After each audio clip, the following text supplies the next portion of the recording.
Podríamos preguntarle. Entonces, ¿cómo deberíamos partir el examen clínico general? Desde la inspección, muy bien. Y después también tenemos que tocar al animal, el examen físico. ¿Por dónde comienza? ¿Ah? Exacto. Parte de la cabeza y termina en la punta del agua. ¿Okay? Los signos vitales básicos que nosotros vamos a monitorear son temperatura, frecuencia cardíaca, frecuencia respiratoria, ¿cierto?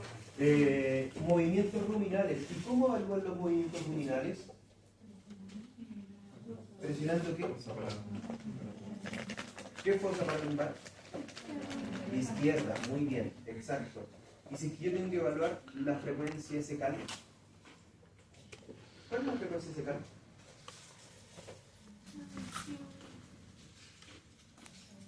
La frecuencia de las descargas del ciego.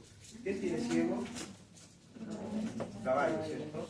Y va a estar en el lado derecho, bien. También tenemos que considerar la palpación y percusión y ocultación de qué?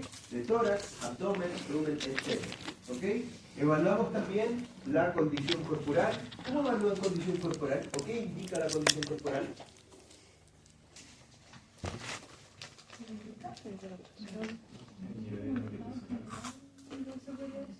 Bien, el estado de carne del animal, ¿ok? Que lo vamos a puntear en una escala del 1 al 5, ¿ok?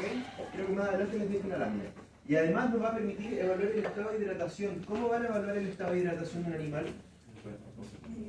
Una, mucosas, ¿cómo tienen que estar? Rosadas. Rosado, pálida, húmedas y brillantes, ¿ok?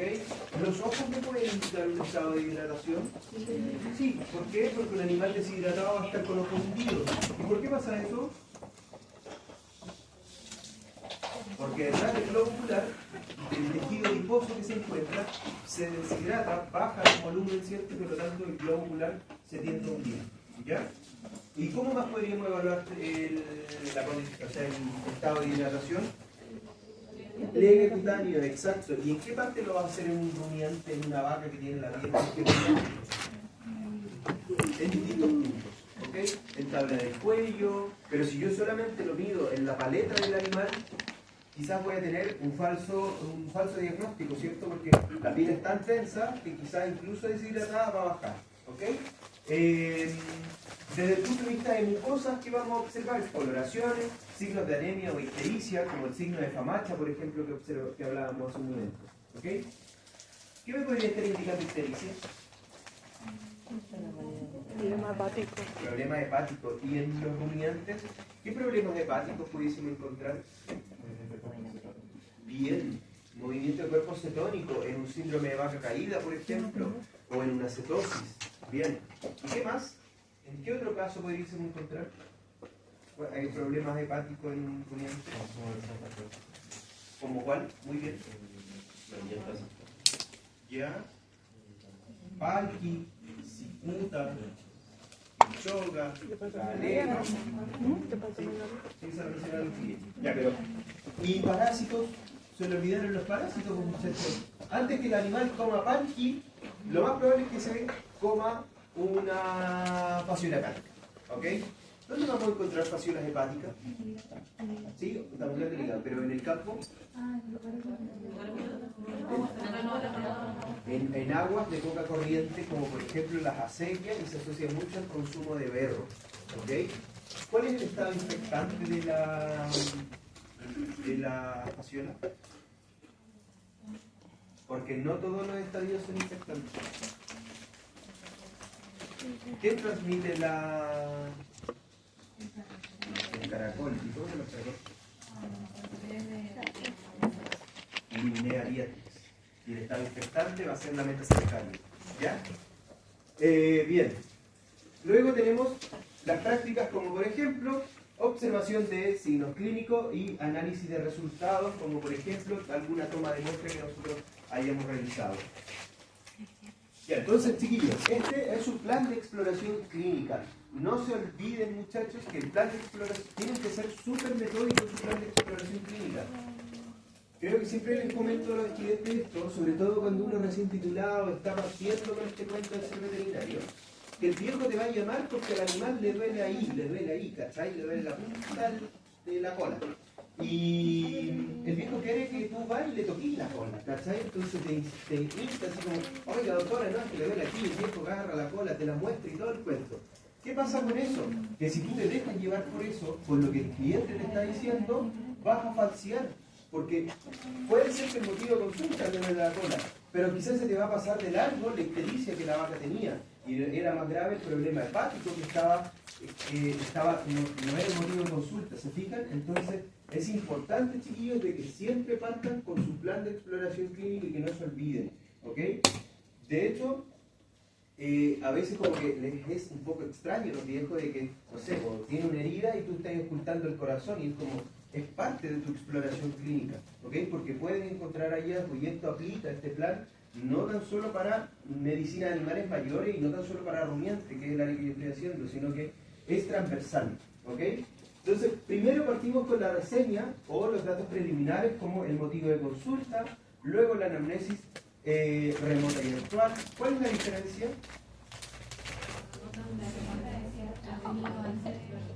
¿Ya? ¿Y la actual? Exacto, lo que está acusando en este minuto. Y es importante que también sepan preguntar. Lo más probable es que la persona esté mintiendo. ¿Ok? ¿Y por qué? Porque a veces tienen miedo a que quizás que en verdad no fue correcto lo que hicieron. Entonces es importante saber preguntar. Por ejemplo, si usted va a ver un cólico y llegaste a ver un cólico y en verdad el caballo no tenía ningún signo de dolor, ¿cómo podríamos determinar un signo de dolor por cólico? Porque está echado, porque se revuelca, porque se mira a los flancos, se patea la guata y ahí taquicardia. Pero por ejemplo, si hace un minuto atrás, antes de que tú llegaras, no sé, un minuto, pero un par de rato atrás, le pusieron Flunixin meglumine, febrextal, lo más probable es que no haya signos de dolor, ¿cierto? Entonces es importante saber preguntar. Por ejemplo, darte muchas vueltas dentro de las mismas preguntas. ¿Le administró algo, cachai? O la forma en la que una pregunta. No sé, por ejemplo, la gente, uno les pregunta a veces, ¿ha vacunado a su piña de vaca? Y el viejo te va a decir, sí, vino el SAC a vacunar. Y en verdad el SAC quizás lo único que fue a tomar una muestra de sangre. ¿Cachai? Entonces es importante saber preguntar cuándo fue, por ejemplo, la última vez que vacunaron. ¿Ok? Porque quizás te va a decir, sí, vacuné hace 5 años atrás. ¿Cachai? Entonces es importante saber preguntar dentro de nuestro plan de exploración. Luego hacemos también la inspección del medio. Y acá incluso la inspección del medio yo la estoy haciendo mientras estoy conversando con el viejo. Mientras vamos caminando por el potrero, por ejemplo, voy haciendo la inspección del medio, viendo si, por ejemplo, hay plantas tóxicas, como hablábamos hace un minuto. ¿Ok? Y luego partimos con el examen físico general y el específico. Y muchas veces el específico es el motivo de consulta. Pero antes de eso te diste miles de vueltas. ¿Ok? Para poder entregar un buen diagnóstico. ¿Ok? Y recuerden que el examen físico va a partir desde la punta del hocico del animal hasta la punta de la cola. ¿Ok? Desde craneal a caudal de forma técnica. ¿Ya? Y luego de eso establecemos prediagnósticos y no se casen con un diagnóstico, muchachos. Porque a veces podemos tener errores, ¿cierto? Entonces es importante tratar siempre de hablar de prediagnóstico y en base a nuestro prediagnóstico y en nuestro plan de exploración entregar un pronóstico. Como por ejemplo, si un pronóstico reservado, es un pronóstico reservado favorable o desfavorable. ¿Ok? Y en base a eso también entregar un tratamiento específico. El diagnóstico, ¿quién me lo va a dar? El diagnóstico es definitivo. El examen complementario. Y recuerden que los exámenes complementarios son para confirmarlo, se toman porque sí. ¿Okay? E incluso muchas veces ni siquiera llegamos al diagnóstico específico como tal, sino que hacemos tratamiento diagnóstico. ¿Qué será un tratamiento diagnóstico? En forma empírica, exactamente. Y el animal responde en forma favorable. ¿Ok? Bien, ese chiquillo es su plan de exploración, para que lo sigan. Ya, oye, entonces tenemos primero la DC, la reseña, los datos del paciente, donde vamos a tener la información básica del animal, los registros prediales o productivos, la identificación del animal, y recuerden de que lo que hablábamos un minuto, tenemos crotanes genéricos, que son básicamente aretes, que los pueden comprar por AliExpress, que vienen grabados con los números y que sirven para registros intraprediales, o puede incluso ser solo una paleta que se anota con un plumón permanente, ¿ok? O si es que tiene un DIO, que es el dispositivo oficial en Chile, ¿cierto? Que es para ganadería bovina, ¿ok? En Chile, quienes están dentro del programa de trazabilidad animal, oye, les recomiendo que vean estos links. Yo no se los voy a poner acá porque al final vamos a atrasarnos mucho con la clase, pero se los dejo ahí algunas cosas interesantes que les puedan servir para complementar, ¿ok? Pero recuerden que el programa de trazabilidad animal, quien se le exige el DIO, es ganadería bovina y camellia, ¿ok? Y en los DIOs van a encontrar de paleta y de botón, ¿ok? Deben portar ambos. Y también pueden hacer esta evaluación de los datos previos y la trazabilidad animal con los dispositivos electrónicos, que es un bastón que uno le pasa al animal, lee el botón y eso te entrega los datos del animal, y de esa forma se trabaja con trazabilidad animal asociado al sistema de CIPEC del servicio agrícola, ¿ok?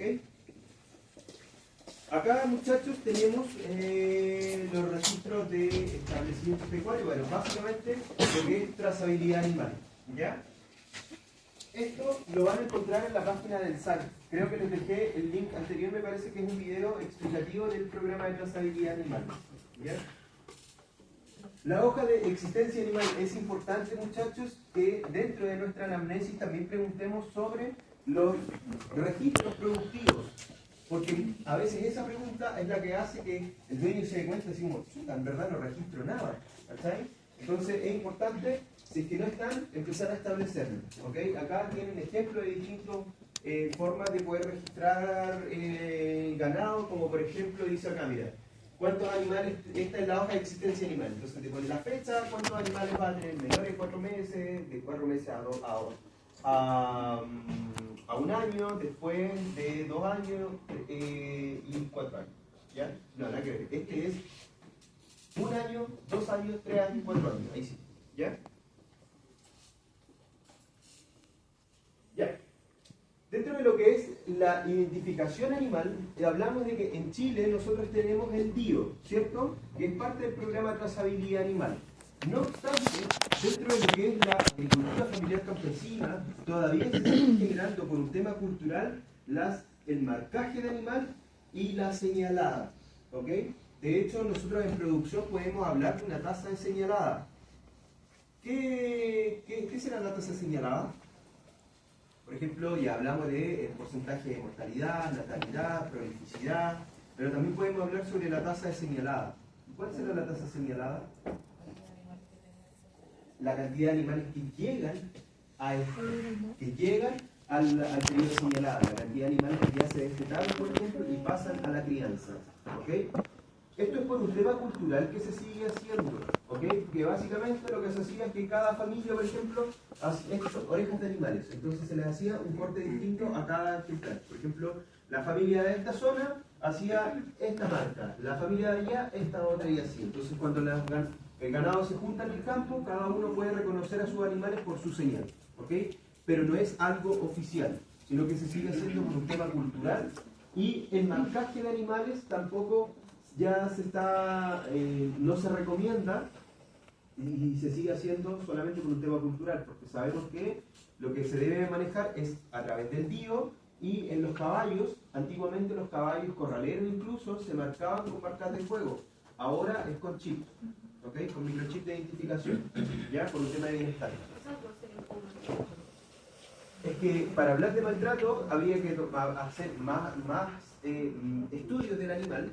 Yo creo que caen en el estado de mejorado bienestar animal en ese minuto, porque al final este cabrito, por ejemplo, que tú le cortaste la oreja, paró un rato, lo soltaste y ya después se olvidó. ¿Te fijas? Entonces quizás no es maltrato, quizás la acción genera dolor y genera estados desmejorados de bienestar animal, ¿ya? Lo mismo que, porque el animal lo afirmaron, lo quemaron con un fierro caliente, lo soltaron, se fue al potrero y chao, ¿ya? Pasó. Ahora inclusive lo están haciendo con nitrógeno, exactamente, sí. Y crianza de camellos, la identificación va muy asociado al floreo, por ejemplo, que cada familia le pone un popón de distinto color. ¿Ok? Entonces, en el norte tenemos ese tipo de identificación y en la ganadería local vamos a encontrar principalmente la señalada y el marcado. Por una aguja atraviesa la tierra. Sí. Ya. Entonces, ¿qué es lo que vamos a buscar, muchachos? Tratar de identificar entonces el uso y la finalidad, porque es importante este dato, porque si es un animal mascota, es distinto el abordaje que si es un animal de producción, por ejemplo. Si es una cabra mascota, yo la puedo derivar a un hospital, le puedo tomar exámenes complementarios, me permite hacer mayor cantidad de medicina, una medicina más individual versus una medicina de población, por ejemplo. Evaluar el peso del animal. ¿Es importante evaluar el peso y la posición corporal? Por ejemplo, va a entregar un pronóstico. Sí, porque si el animal, por ejemplo, está en un estado de convalescencia, está postrado, por ejemplo, el animal que tiene mejor musculatura va a tener una probabilidad de recuperación mucho más rápida que un animal que está desnutrido, por ejemplo. ¿Ok? Evaluamos también la aptitud, el hábitat de ese animal, ¿cierto? Si es que es un animal que está atento al medio, si es que es un animal que se aísla, por ejemplo, o que está incluido en el rebaño. ¿Ok? ¿Por qué los animales dominantes, por ejemplo, en un feedlot, van a tener mayor predisposición a enfermedades metabólicas? De hecho, típico que la gente dice, oiga, doctor, sabe que se me murieron los más bonitos. ¿Y por qué pasa eso? ¿Gritos? Comen mucho, exactamente, porque son los dominantes. Entonces, por ejemplo, si aquí en esta batea se agrega el concentrado, lo más probable es que los más dominantes, como son los dominantes, ¿cierto?, se coman el grano primero, van a comer más granos que los otros y quizás van a desencadenar alguna enfermedad metabólica. ¿Ok? También tenemos que saber el sexo del animal, si está entero o castrado. ¿A qué edad recomendarían la castración?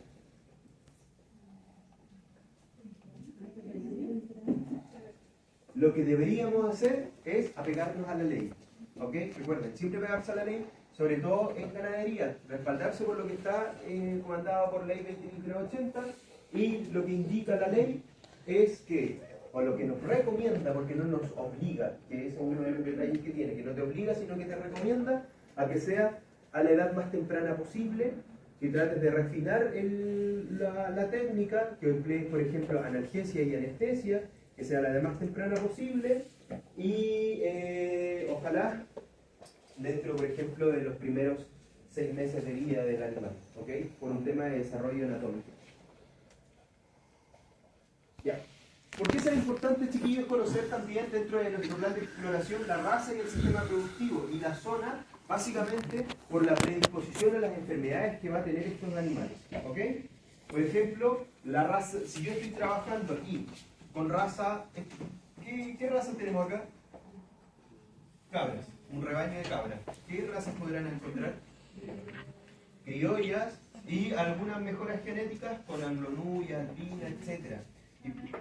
¿Y qué pasaría, por ejemplo, con este ganado Sanen si es que estuviera viviendo esta realidad? Precordillera, cuarta región, con temperaturas de sobre los 30 grados en el verano, con pleno sol. No produce exactamente y se va a predisponer a enfermedades como, por ejemplo, carcinomas, exactamente, carcinomas, alteraciones en glándula mamaria, etc. ¿Ok? Entonces es importante entender también el sistema productivo, entender de que, por ejemplo, la producción intensiva, si yo tengo los animales encerrados, voy a tener quizá una mayor predisposición a enfermedades respiratorias por la irritación de las vías aéreas altas por el exceso de amonio. O, por ejemplo, como la ordeña manual, o sea, voy a tener quizá una mayor predisposición a mastitis.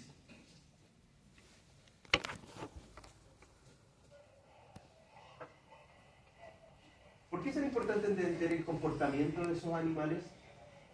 ¿Estarán enfermos?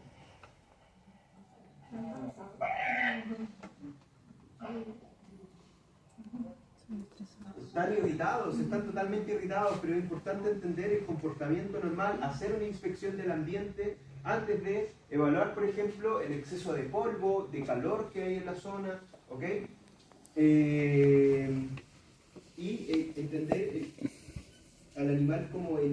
integral, ¿ok? O este grupo de rebaño, por ejemplo, de vacas, que esto es Valle de la Concagua, precordillera de la quinta región. ¿Qué enfermedades podrían predisponer en esa realidad?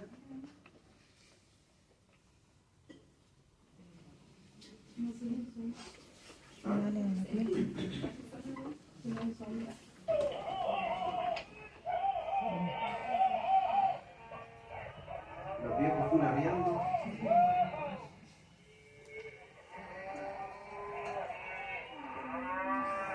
Cuando fue una cooperativa, me gusta. Sí. Me encuentro entretenido. Estrés, pues, muchachos, estrés. Pero ahí, ¿ustedes podrían hablar de maltrato? ¿Por qué no hay bienestar? Pero que tienen que pensar en el contexto, ¿ok? En el contexto. Miren cómo está para afuera la pradera. Tenemos un año súper bueno, por ejemplo, esto es como el año pasado, pero una vez. Hay forraje, hay buena condición corporal y el ganado está siendo encerrado y claramente hay un minuto de estrés asociado al manejo sanitario puntual que se les va a hacer en ese minuto, ¿ok? Es que está seco porque es un corral. Claro, el suelo está seco, muy bien, claro, ahí le entendí la idea. Está seco, no hay barro, fíjense que los animales están con las patas súper limpias. Y ¿cómo estará el aporte nutricional de esta pradera si yo les digo que estamos todavía en invierno? Fíjense que estamos en invierno y están con esta condición corporal. Condición corporal entre 2.5 a 3, no hay más que eso. Y las vacas están recién paridas. Pero ¿cómo está el aporte nutricional de la pradera? Baja, está baja porque todavía no madura el pasto. Este pasto todavía no madura, entonces los carbohidratos no estructurales como el almidón aún no están en su pic y aún así tenemos buenas condiciones corporales, ¿ok? Entonces es importante, chiquillos, hacer una evaluación general del ambiente de los animales. Exacto. Ya, esta otra.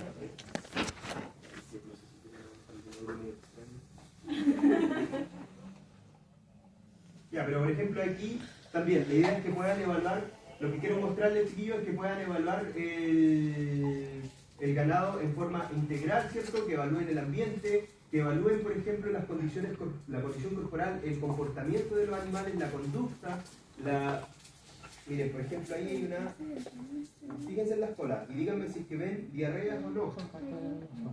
Buena condición corporal, un ganado súper bonito. ¿Qué razas son? Overo colorado. ¿Y eso será preocupante? Sí, vuelvan a verla.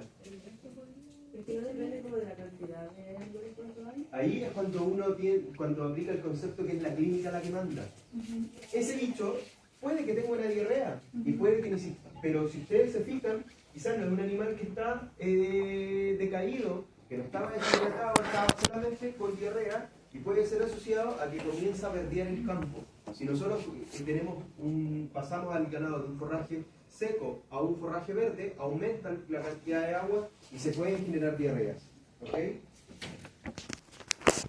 Bueno, otro tipo de ganadería, totalmente contraria a la de acá. Esto es ganadería de la región de Iquique, Tarapacá. Sí, región de Tarapacá.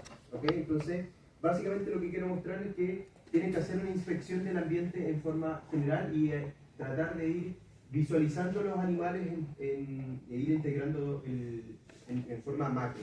¿Ok? Para evitar esa diarrea, ¿se puede conocer el animal en la transición? Sí, lo que puedes hacer, por ejemplo, es forrajear. Es forrajear con alguna fibra, con fibra efectiva para mantener un buen equilibrio de la fibra efectiva en el rumen. Sí, eso puede hacer. Por ejemplo, si es crónico, puede hacer transfaunación, sacar líquido ruminal de una vaca sana y entregárselo a esta también. Entonces lo puede hacer por zona. Y de esa forma estás entregando probióticos. Repoblando. Ya, oye, la edad. ¿Por qué la edad es un factor importante?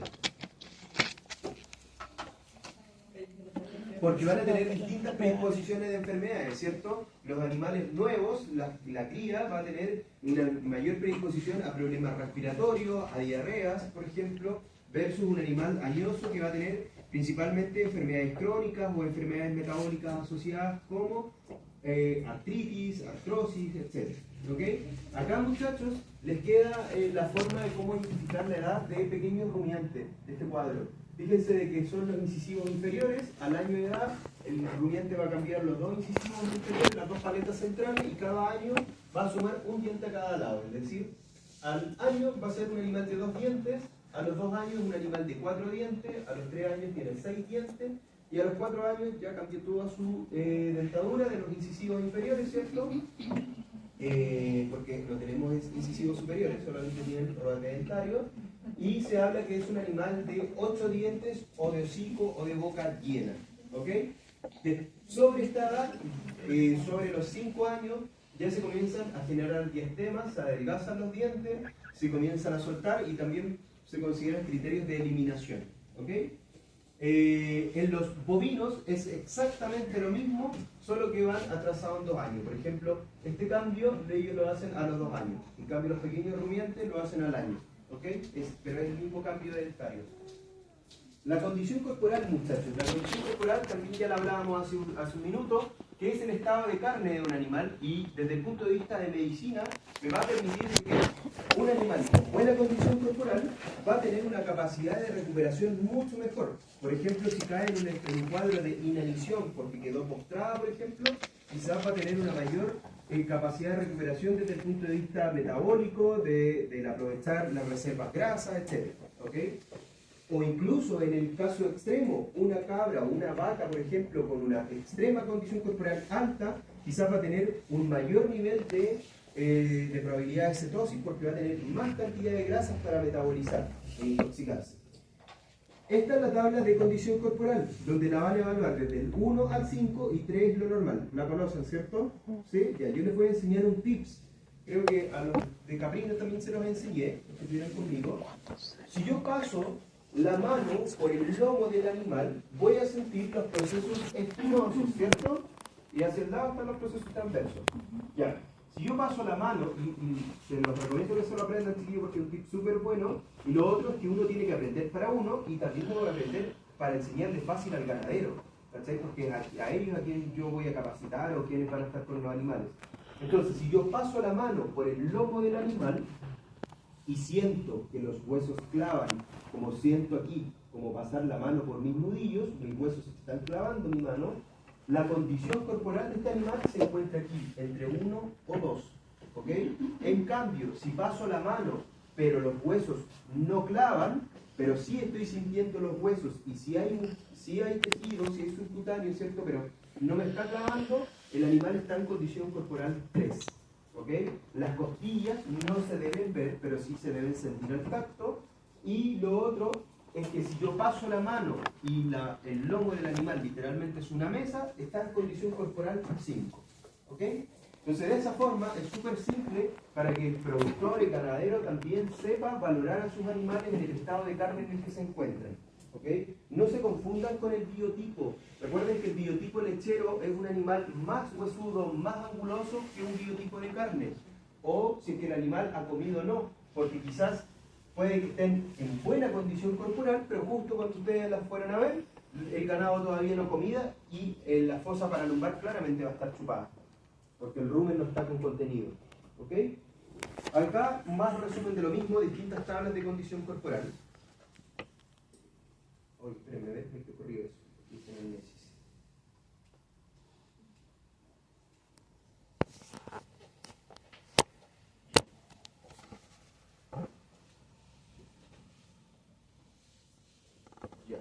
Ya, pero ¿qué es para ustedes la anamnesis, muchachos?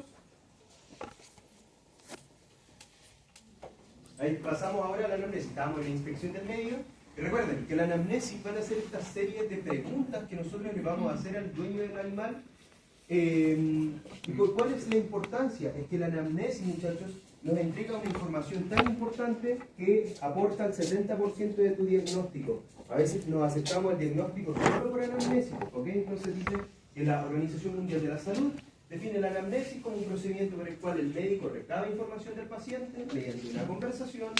Este diálogo tiene como objetivo que el profesional de la salud adquiera los datos fundamentales acerca de la condición o problema de salud que presenta el paciente. Y tenemos anamnesis remota y anamnesis actual, ¿cierto? Pero esto es importante, que nos entrega el 70% de mi diagnóstico. ¿Okay? Entonces, para llegar a un buen diagnóstico es clave la buena anamnesis. ¿Okay?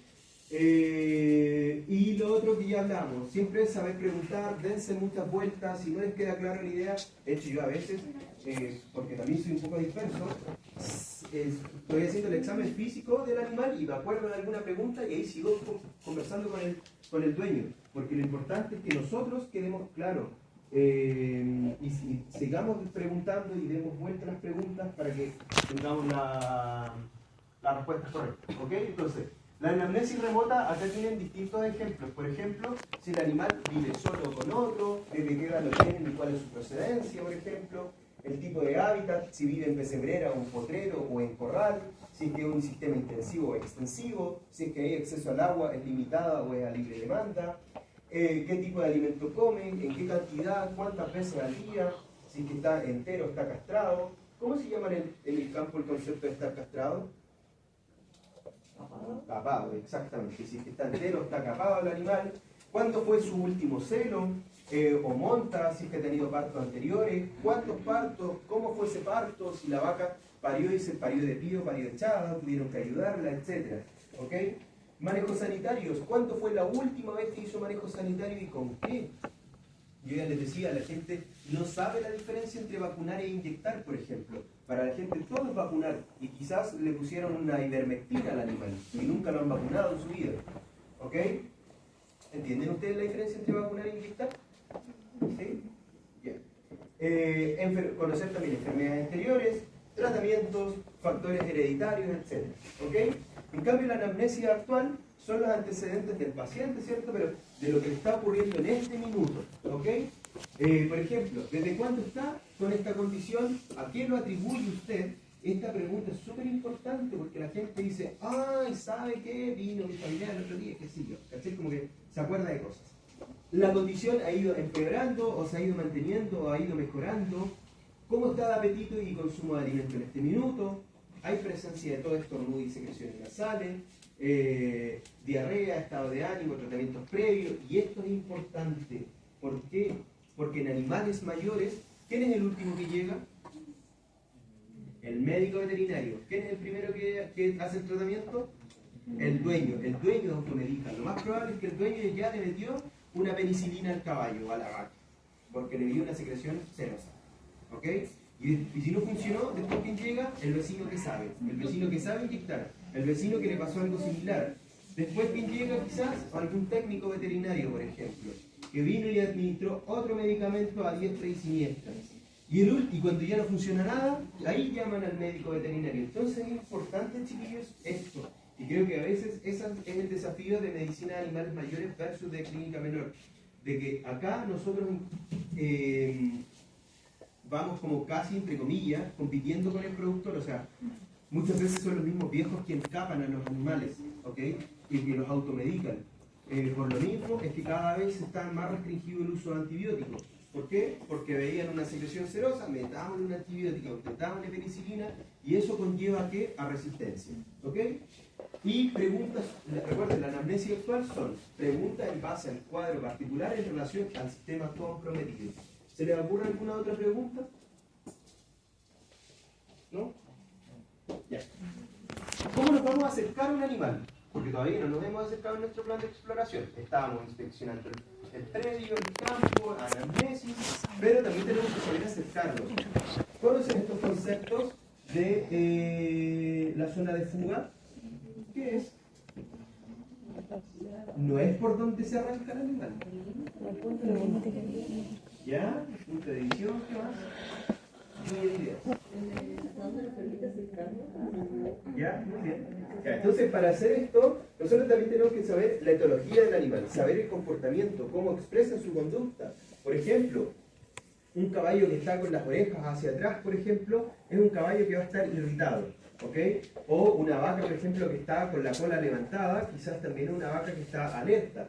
Pero también debemos entender que son seres sociables, muy jerárquicos, pueden reconocerse entre ellos. De hecho, un grupo de vacas y cabras pueden recordar aproximadamente 50 animales. Tienen buena visión, en el sentido de que tienen una visión binocular bastante amplia, pero una visión monocular más reducida. Ellos ven mucho, pero en poco detalle, ¿ok? Y también tienen buen olfato. ¿Y cómo se comportan frente a personas? Básicamente va a depender del sistema de crianza. No es lo mismo una producción extensiva que la intensiva, ¿cierto? Entonces, la zona de fuga es esta zona imaginaria alrededor del animal, como ustedes dijeron, es qué tanto me permite estar cerca, ¿ok? Sin que él se arranque. Son indicadores de bienestar animal. ¿Por qué? Porque en producción intensiva, este animal que está acostumbrado, por ejemplo, a ir a la ordeña 2 veces al día y que le conecten la chuponera para la ordeña, está acostumbrado al trato con personas, ¿cierto? Entonces, lo que se espera es que en producción intensiva la zona de fuga sea menor. Yo me puedo acercar a un animal hasta 1 metro de distancia. Y si hay más de 1 metro de distancia, puede ser asociado que ese animal quizás cae en un estado de mejorable bienestar animal, siente estrés, siente miedo, porque quizás está sometido a malos tratos, ¿ok? No así una vaca de carne, por ejemplo, que de un cerro a otro ya arranca por la presencia humana, ¿ok? Entonces, recuerden que la zona de fuga va a depender de un animal a otro, ¿ok? Tenemos la zona de fuga, que es qué tan cerca me permite estar sin que él arranque, y luego tenemos la zona de lucha. Si yo atravieso la zona de fuga, es cuando el animal, y llego a la zona de lucha, es cuando el animal me puede atacar, ¿ok? Ahí es cuando el animal me va a patear, o me va a cornear. ¿Cómo patean las vacas? No. Exactamente, sacan la pata para atrás, ¿ok? También tenemos el punto de balance o punto de equilibrio, y este punto lo vamos a encontrar aquí en la paleta o en la cruz del animal. ¿De qué me sirve?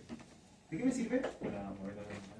Exactamente, es para mover al animal. Si yo quiero que el animal avance hacia adelante, me posiciono, ingreso a la zona de fuga por detrás del punto de balance para que el animal sienta miedo y siga avanzando. Si yo quiero que retroceda, ingreso a la zona de fuga por delante del punto de balance para que la vaca se dé la vuelta, ¿ok? En cambio, si yo me posiciono en estos puntos ciegos, ¿qué va a pasar con la vaca? No me va a ver. Entonces, si yo me posiciono aquí, la vaca se va a dar la vuelta para poder mirar qué es lo que está pasando detrás. Entonces, ¿qué es lo que debo buscar? Estos ángulos. Este es el tipo de ángulo en el cual yo me tengo que acercar al animal para que me pueda ver, ¿ok? Fíjense que el ángulo de visión, yo les decía que la visión monocular es súper pequeña. Entonces una vaca, por ejemplo aquí, si fuésemos arriendo vacas, la vaca no sabe si esta es el sol que está llegando o en verdad es un hoyo hacia abajo, ¿ok? Y eso va retrasando el ganado. Y eso me va a predisponer a enfermedades. ¿Por qué? Porque quizás si yo estoy pasando con mis vacas todos los días y todos los días le hacen el quita a eso, lo más probable es que quizás tenga alguna enfermedad de podopatologías. ¿Ok? A esto ya hablamos, más de lo mismo. Ya, la sujeción, muchachos. ¿Qué tipo de sujeción tenemos? Tenemos sujeción química y física, ¿cierto? ¿Cuál es la sujeción química? ¿Cuál es la contención química de un paciente? La sedación a través de algún fármaco, que puede ser algún sedante o un tranquilizante. ¿Ok? Y la sujeción física es aquella que empleamos.